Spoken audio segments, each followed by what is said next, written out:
Mas a gente tem que falar aqui de Henrique Carmo, da venda de Henrique Carmo, que é algo extremamente criticado, né, pelo torcedor de São Paulo, com toda a sua razão, né? Então, assim, é uma venda bizarra que fez o São Paulo, confirmou o São Paulo ao CSKA Moscou de 6 milhões de euros fixos, mais 1 milhão de euros variável, né? Então, é a venda que foi confirmada, viajou, conversou ao arquibancada tricolor no aeroporto.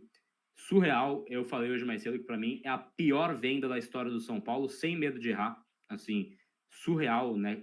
Assim, a safra, né? O quão barato vende o São Paulo. E hoje, Júlio Casares falou para a ESPN. Ele quebrou o silêncio, né, entre aspas, em relação à venda do Henrique Carmo. Bora ouvir o Júlio para a gente comentar essas aspas. Operação financeira de necessidade é uma questão financeira difícil, que vai melhorando aos poucos, mas São Paulo. E claro que nós temos que manter um time competitivo, e quando você tem um jovem cujo o aspecto esportivo sempre conversando com o técnico, nós sabemos que ele não tem a minutagem adequada e talvez não tenha uma minutagem dali para frente, mas nós temos a necessidade e a responsabilidade de colocar e pagar salários, de pagar custos operacionais, manter o gramado, o estádio, toda a preparação de infraestrutura dos CTs, tanto de Cotia quanto da Barra Funda. Então a responsabilidade, eu como torcedor que sou, eu também fico triste, eu queria que o jogador ficasse mais tempo aqui. No caso específico do Henrique, que foi noticiado, ele tinha sido pretendido antes por um empréstimo PSV, nós seguramos, tive aqui com os pais dele, com o empresário, e eles queriam ir embora, insistiram. E claro que nós chegamos até o último minuto da janela para fazer o melhor possível. E tentamos até demovê-lo dessa ideia para que ele continuasse. Mas isto posto, ele tendo essa definição também, e a família fazendo os apelos, e o São Paulo tendo uma proposta de mercado que foi a única, claro que nós gostaríamos que fosse 2 dígitos, porque nós vendemos por um valor e temos uma participação. Nós fizemos o melhor possível. Agora, a responsabilidade, com a convicção de que nós temos que equilibrar, o São Paulo não pode mais apostar em campeonatos para ver depois a venda. Nós já fizemos isso. A venda do Henrique e dos demais era extremamente necessária e nós tínhamos que fazer. E o torcedor, claro, fica triste, que eu também fico, e eu tentei segurar até o Henrique um pouco mais tempo, mas não foi possível. E, portanto, a gente tem que focalizar na responsabilidade financeira e no cumprimento de metas. Bom, vamos lá, né? Algumas coisas aí, vou deixar para você comentar depois, já falei um pouco mais cedo. Primeiro que para mim, mais bizarro do que a venda é tentar denotar a responsabilidade da venda ao jovem jogador, né? É usar esse argumento, que é um argumento ridículo, não consigo achar outra palavra para isso, de que ele foi vendido porque ele pediu para ser vendido. O São Paulo tentou por muitos meses, né, por, enfim, assim, muito tempo, o Wendel, do Porto, por exemplo. O Porto, como tem direito do Wendel, tinha direito do Wendel, bateu o pé até onde achou necessário para conseguir extrair mais do São Paulo. Essa semana a gente teve a questão do Marcos Leonardo com o Al-Hilal também, que é quem tem o direito do jogador. Ele queria vir, mas o Al-Hilal não queria que ele viesse para o São Paulo e não aconteceu o negócio. Aí, na vez do São Paulo, o Henrique, entre aspas, pede para sair, e aí o São Paulo, não seja por isso, vamos liberar então por qualquer merda, e vai lá e é negociado o jogador por 6 milhões de euros. Então, esse argumento, para mim, é surreal, né? Você falar que você vendeu barato porque o jogador queria é surreal. Para mim, já nem entra na conta. E esse papo, né, Raí Monteiro, de que o São Paulo hoje é um time que faz o seu melhor, tem esse esforço financeiro nas vendas, é algo que o São Paulino não vê, né? Hoje o São Paulino não consegue enxergar esse esforço denotado pelo Júlio Casares na entrevista coletiva, né? Na entrevista para a ESPN, melhor dizendo, entrevista exclusiva que ele deu para a ESPN.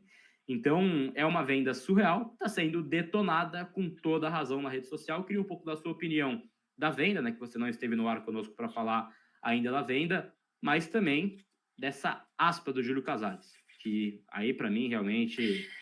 Enfim, deixa para você. Até o gramado virou um motivo, né? Temos que cuidar do gramado. Vamos lá, por partes, né? Acho que tem alguns aspectos importantes aí para a gente falar sobre essa questão. Bom, o primeiro deles, que só para não passar batido, né? Não é o mais importante, mas só para não passar batido, eu achei constrangedor o vídeo que foi publicado do garoto dizendo que ele pediu pro diretor Belmonte, pro presidente Júlio, para ser vendido. Patético, né?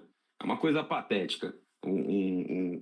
Uma situação como essa, né? O garoto ali claramente constrangido, gravando um vídeo. Assim, não dá, né? Não era necessário. O segundo aspecto, Gabi, que eu acho que é importante dentro dessa equação, ou um dos outros aspectos, né? É que um clube que está quebrado, e eu já usei essa palavra no começo, eu acho que a gente tem que usar essa palavra mesmo, São Paulo está quebrado, ele não tem poder de negociação, né? Você citou outros exemplos aí, o exemplo do Marcos, Leonardo e tal, né? Novela chata, nossa senhora, ainda bem que acabou. Você citou esse exemplo, e é um exemplo diferente nesse sentido, né? Porque o Al Hilal, ele é um clube rico, dinheiro infinito, então, para eles tanto faz. Ah, o cara pagamos quanto? 40 milhões, ele não tá jogando, não vai jogar, não dá para escrever por limite de estrangeiro, beleza, deixa encostado aí, para nós tanto faz. O Al Hilal nunca quis vender o Marcos Leonardo, né? Se rolasse uma composição ali de um negócio que pudesse entrar uma grana, pagar o salário, aí beleza. Mas o São Paulo também não pode fazer isso porque ele está quebrado. Então, um clube que não tem dinheiro, ele não tem capacidade de negociação. E isso invariavelmente vai fazer com que jogadores como o Henrique, como o Lucas Ferreira, como outros aí que foram vendidos nesse ano, não vou me lembrar de todos agora, sejam vendidos por valores muito baixos, né? Para tentar salvar de alguma forma o caixa. Eu até vi uma matéria que saiu aí falando de um superávit, né, de 4 milhões, uma coisa nesse tipo. Imagine você, né? Com essas vendas a preço de banana, como esse menino Henrique, como o Lucas Ferreira e outros, o Matheus Alves foi vendido também. São Paulo conseguiu um inexpressivo superávit de 4 milhões de reais, que é um dinheiro que não paga nem a manutenção do gramado, para usar algo que disse aí o presidente. Imagina se não tivesse vendido esses garotos, né? O buraco seria ainda maior, ainda mais fundo. E aí eu acho que tem uma outra coisa também dentro dessa conta, que foi até um tweet que eu fiz lá usando a aspa que você reproduziu da ESPN. Eu acho muito curioso que o presidente Júlio, nesse momento da história, né, no 5º ano da sua gestão, comece a falar em responsabilidade. Eu acho isso muito curioso, porque ele teve em muitos momentos da gestão dele a possibilidade de dar um passo em direção a uma reconstrução financeira de fato, a diminuir gastos, a equilibrar as situações e competir de alguma forma com o que era possível, mesmo que isso não resultasse em títulos, né? O São Paulo acabou ganhando a Copa do Brasil, ganhou o Campeonato Paulista também com ele, ganhou uma Supercopa, voltou a decisões, mas eu acho que se lá no começo tivesse sido comunicado de uma forma transparente, que é a outra coisa que falta nessa gestão, um plano mesmo de reestruturação, ó, a gente vai passar por essas dificuldades aqui nesse momento, hoje, amanhã, depois, ano que vem, o outro tal. E daqui a algum tempo, daqui 2, 3 anos, a gente vai ter uma perspectiva de beber uma água limpa, de estar menos sufocado. E, obviamente, que essas palavras deveriam ser acompanhadas de demonstrações, né, em balanços financeiros de que a situação está se equilibrando, de que algo está se equacionando. Porque o torcedor, nesse momento, ele está diante da seguinte questão, né?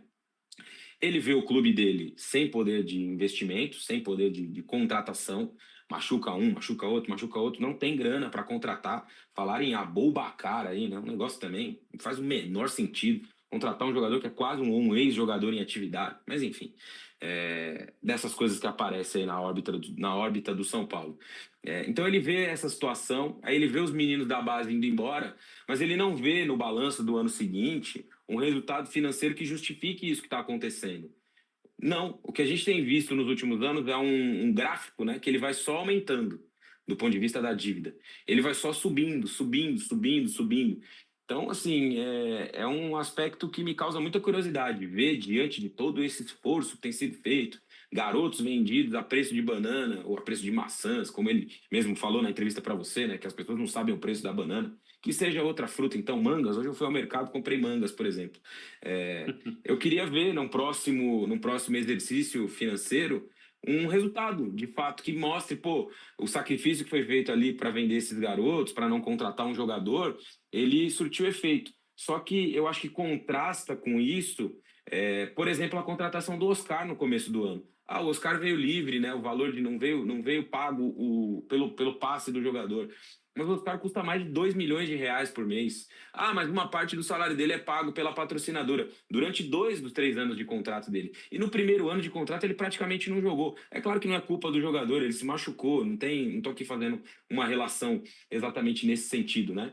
Mas o primeiro ano dele no São Paulo ele não jogou, isso é um fato. O São Paulo pagou lá, pelo menos do que se tem notícia, tá pagando os salários dele, né? No próximo ano vai pagar também com essa parceria. No último, não. No último ano é integral do São Paulo. E aí, o que vai ser feito?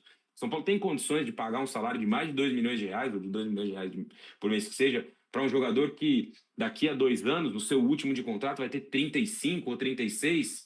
Será que foi inteligente esse negócio? Será que foi um bom contrato? Então, acho que tem várias perguntas, como eu disse lá no tweet que fiz usando a sua colocação, que não tem resposta, né? Várias perguntas que não têm resposta e que eu acho que vão continuar sem respostas. Viver amado,